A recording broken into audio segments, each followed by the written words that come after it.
हरियाणा के लोगों की आकांक्षाओं और अपेक्षाओं को पूरा करने का हम कार्य करेंगे। और अभी एक फैसला भी माननीय सर्वोच्च न्यायालय का आया है, जो सोशो इनकम को लेकर के हमने अपने प्रदेश के गरीब विधवाओं, गरीब अनाथ बच्चों और दशकों से सरकारी नौकरियों से वंचित गरीब परिवारों के सदस्यों, विमुक्त जातियों और घुमंतु जातियों के उन गरीब परिवारों को जो न तो शेड्यूल कास्ट में आते हैं और न ही बैकवर्ड क्लास में आते हैं, तथा कच्चे कर्मचारी जो अनुभव के आधार के ऊपर हमने कुछ अंक देने की हमारी वर्ष 2018 से चली आ रही इस नीति को के ऊपर आज सुप्रीम कोर्ट का फैसला आया है। इस फैसले का हम सम्मान करते हैं। अगले 100 दिनों में, मैंने पिछले दिनों ये बात कही थी कि हम हरियाणा में 50,000 भर्तियां करेंगे। हम उन 50,000 भर्तियों का आने वाले समय में ये संकल्प लेते हैं कि हम उसको पूरा करेंगे। परंतु आपके माध्यम से आज मैं 5 बातें हरियाणा के जनता के सामने पहुंचाना चाहता हूं। हमारी सामाजिक आर्थिक नीति अंत्योदय पर आधारित है। हम इस नीति पर अडिग थे, अडिग रहेंगे, अडिग हैं। जिन हजारों युवाओं ने आज इस नीति के बल पर हरियाणा सरकार में ज्वाइनिंग की है, किसी को भी निकलने नहीं दिया जाएगा। आज इस फैसले से सीईटी के एग्जाम पर कोई सवालिया निशान नहीं है। कांग्रेस के लोग इस फैसले पर ओछी राजनीति के लिए उल्टे सीधे बयानबाजी कर रहे हैं। वो झूठ फैलाने का काम कर रहे हैं, वो भ्रम फैलाने का काम कर रहे हैं। यदि कांग्रेस के लोगों को इन गरीब विधवाओं, गरीब अनाथ बच्चों, बिना नौकरी वाले परिवारों, कच्चे कर्मचारियों, विमुक्त जातियों के युवाओं के खिलाफ हैं, तो इस पर विचार करें। मैं कांग्रेस के लोगों को कहना चाहता हूं, वो इस पर विचार करें, क्योंकि हमारी सरकार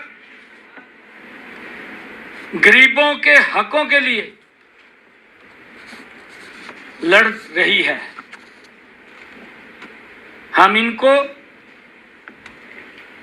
अगर जरूरत पड़ी एक विधेयक विधानसभा में ला करके लेकर के आएंगे, ताकि गरीब व्यक्ति के लिए जो अंत्योदय की भावना से हमारी सरकार ने जो गरीब व्यक्ति को लाभ दिया है, हमारी सरकार मजबूती से उन गरीब लोगों के साथ खड़ी है। टस से मस नहीं होगी, चाहे हमें रिव्यू पिटीशन में जाना पड़े, चाहे हमें विधानसभा में विधेयक लेकर के आना पड़े, हम गरीब लोगों के साथ हैं। परंतु पिछली सरकार के दौरान जो कांग्रेस के लोग आज उन गरीब लोगों के, अगर किसी के परिवार में नौकरी नहीं है,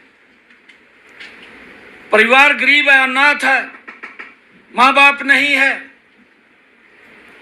घर में कमाने वाला कोई नहीं है, अगर इस योजना के माध्यम से उस परिवार में अगर दीपक जला है, अगर प्रकाश हुआ है, तो कांग्रेस के लोगों को इतना उत्साहित होने की आवश्यकता नहीं है। अगर वो इतना उत्साहित हो रहे हैं तो ये कांग्रेस के लोग ये गरीब के विरोधी हैं। ये स्पष्ट इनके इस बयानों से दिखाई दे रहा है।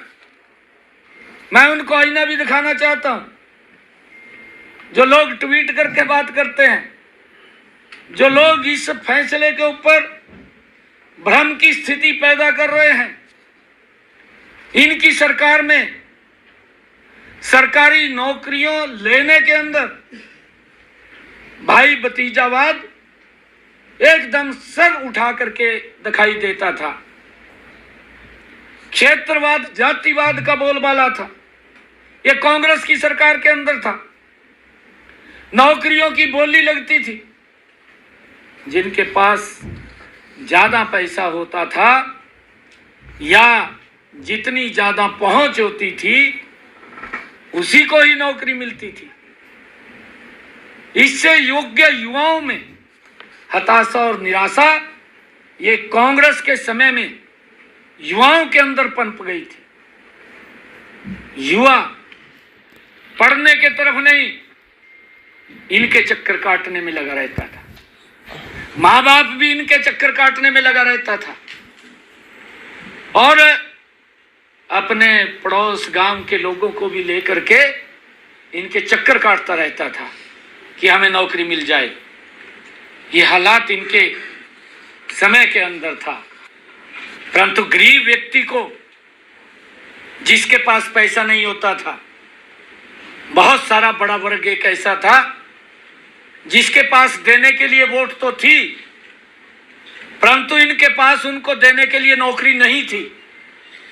किसी भी गरीब व्यक्ति को जिसके पास पैसा नहीं था, एक भी बच्चे को इन्होंने नौकरी नहीं दी, क्योंकि पर्ची और खर्ची से नौकरियां लगती थी, नौकरियों की बोलियां लगती थी।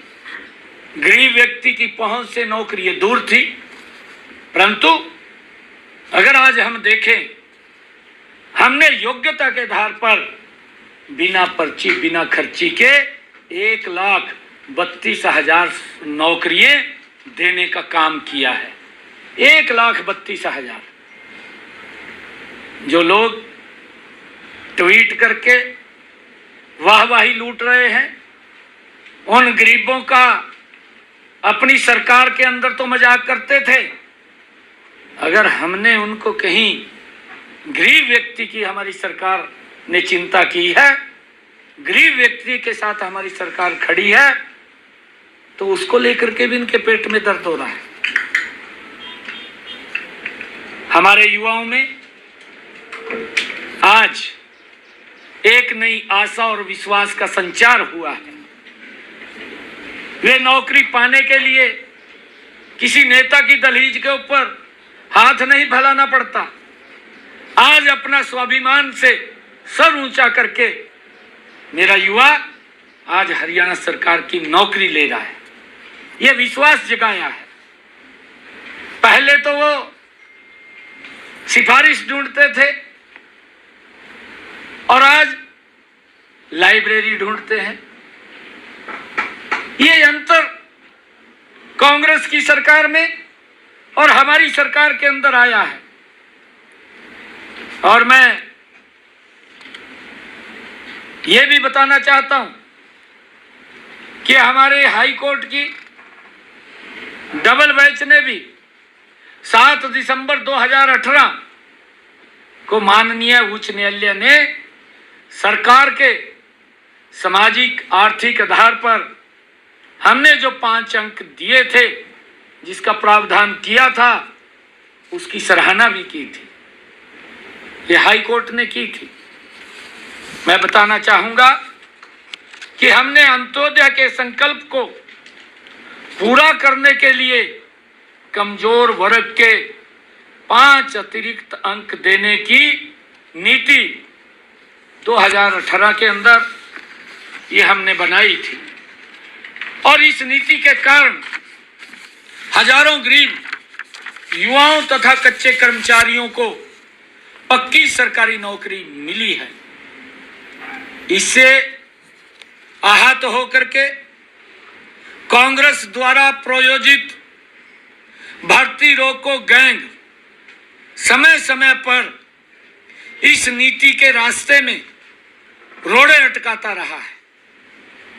मैं उनको कहना चाहूंगा कि ये भ्रम फैलाने का प्रयास न करें। सरकारी नौकरियां देते समय हमने प्रदेश के गरीब परिवारों का भी पूरा ध्यान रखा है। हमारी सरकार गरीब के साथ खड़ी है, इसलिए हमने जिनके परिवारों में कोई भी सरकारी नौकरी में नहीं है, उन उम्मीदवारों को सरकारी नौकरी में सामाजिक आर्थिक मानदंड के आधार पर 5 अंक देने का प्रावधान किया था। कॉमन पात्रता परीक्षा का पेपर 3 वर्षों के लिए मान्य है। जो हमने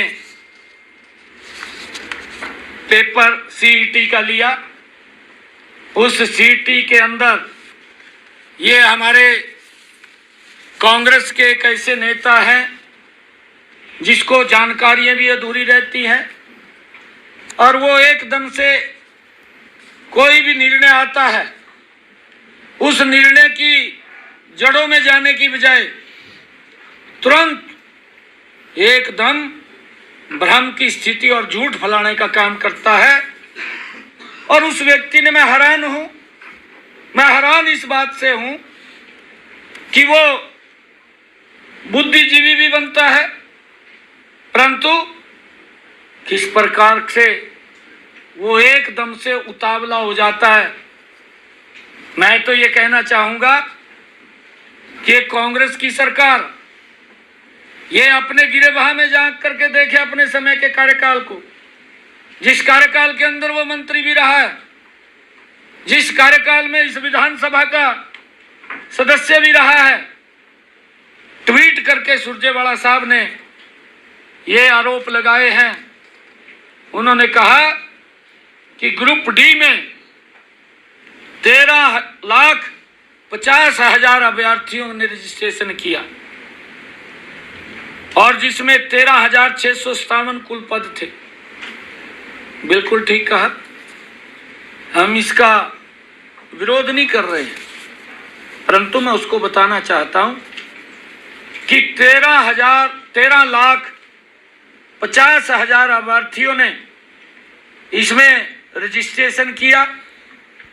9.5 लाख युवाओं ने पेपर में उन्होंने सीईटी का पेपर दिया और 4,20,000 युवा ने क्वालिफाई किया।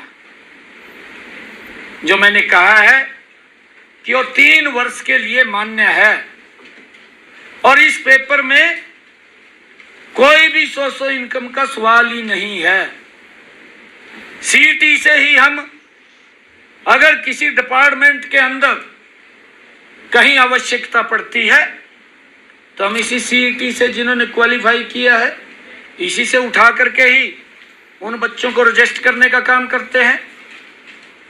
ऐसे 11,000 युवाओं ने अपनी नौकरी को ज्वाइन किया है और उसमें से 2,657 ऐसे बच्चे थे कि जो इस सोशल इनकम के कारण वो ज्वाइन करने थे।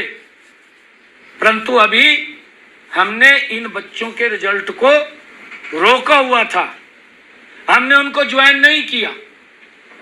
और 11,000 जो बच्चे हैं जिन्होंने ज्वाइन किया है, उनको किसी प्रकार की कोई दिक्कत, कोई समस्या नहीं है। मैं इसीलिए कहना चाहता हूं कि वो भ्रम की स्थिति ना फैलाए, एकदम ही वो उतावला हो जाता है। अरे अपने गिरेबान में तो जहां तू पहले तेरी सरकार क्या काम करती थी, तेरी सरकार के अंदर तो जिसमें तू मंत्री था, किस प्रकार से नौकरियां बिकती थी, उसका कोई सिस्टम भी नहीं था। और कोर्ट इनको आईना दिखाने का काम करता था, उन बच्चों को भी बाहर करता था। परंतु आज मैं ये बात कहने के लिए आया हूं कि इन 11,000 बच्चों को किसी प्रकार की कोई भी दिक्कत, समस्या नहीं है। ये मैं कहने के लिए आया हूं। और जहां तक इन्होंने एक और बात की है ग्रुप सी की भी इसने ट्वीट करके, क्योंकि ये उसकी जानकारी तो इसको होती नहीं है, ऐसी इनके मुखिया है पार्टी के, उसको भी कोई लिख करके दे देता है और वो पढ़ करके बोल देते हैं सेम पोजीशन इसकी है। ये भी उसको कोई लिख करके देता है, उसको पढ़ देता है, उसकी जानकारी में नहीं जाता। झूठ फैलाना है, क्योंकि डीएनए के अंदर है झूठ फैलाना, और उसको लेकर के लगातार ये झूठ फैलाने के अंदर लगे हुए हैं। इन्होंने जो ग्रुप सी की नौकरियों के बारे में भी बात कही है, इसमें 10,000 से अधिक युवाओं ने 2,000 पदों के लिए पेपर दिया। वो भी सीईटी से था। ये सीईटी का दूसरा भाग है, और ये भाग वो है जिसमें टेक्निकल बच्चे आते हैं। और जब इनको बुलाया गया, क्योंकि उसके अंदर 4 टाइम हम बच्चों को बुलाते थे, सीईटी के अंदर हमारे पास इतने बच्चे ही नहीं थे कि 4 टाइम हम बुलाएं। ये इसको जानकारी भी नहीं है इस बात की कि हम जितने बच्चे हमें बुलाने थे उतने बच्चे क्वालिफाई नहीं किए, क्योंकि उसमें कोई जेई है, कोई लैब अटेंडेंट, वो टेक्निकल आधार के ऊपर ये भर्तियां हैं ग्रुप सी की। और जितने बच्चे इसके अंदर आए उन सब को हमने इंटरव्यू के अंदर शामिल किया, उनका पेपर लिया, और उस पेपर के आधार के ऊपर ही हमने उनको इसके अंदर रजिस्टर किया है। अगर कोई इसके अंदर दिक्कत आती है, ये बच्चे ज़्यादा नहीं है, इनका पेपर ही होगा, इन्हीं में से ही होगा, और यही वो बच्चे हैं। एक भी बच्चे को निकलने की इसके अंदर कोई गुंजाइश नहीं है। ये भ्रम की स्थिति फैलाने का काम कर रहे हैं। और मैं आज यही कहने के लिए आया हूँ कि ये लोग अपने गिरेबान में झांक करके नहीं देखते। जो हालात इन्होंने हरियाणा प्रदेश के युवाओं की, युवाओं के माँ बाप की, आज अगर गरीब को कोई लाभ सरकार ने योजनाबद्ध तरीके से किया है, ये हमारा कमिटमेंट है। मैं फिर दोबारा दोहरा रहा हूँ कि हम गरीब के साथ खड़े हैं, उसकी लड़ाई मजबूती से लड़ेंगे। हमने चाहे कोर्ट के अंदर रिव्यू पिटीशन में जाना हो, चाहे हम विधानसभा में लेकर के उसको आए, हम मजबूती से हरियाणा प्रदेश के गरीब के साथ खड़े हैं। हमारी सरकार वो गरीब के हितैषी सरकार है। अंत्योदय की भावना से हम काम कर रहे हैं, और उस अंत्योदय की भावना के अंदर हमारी सरकार मजबूती से गरीब के साथ है। ये बात मैंने कहनी थी। और उन बच्चों को किसी प्रकार की कोई चिंता करने की जरूरत नहीं है। जो ये भ्रम की स्थिति फैला रहे हैं, इनकी तरफ ध्यान देने की जरूरत नहीं है, क्योंकि ये लोग वाहवाही लूटने का काम करते हैं। सभी बच्चों को निश्चिंत रूप से वो जहाँ पर भी हैं वो लगे रहें, उनको किसी प्रकार की कोई दिक्कत परेशानी नहीं है।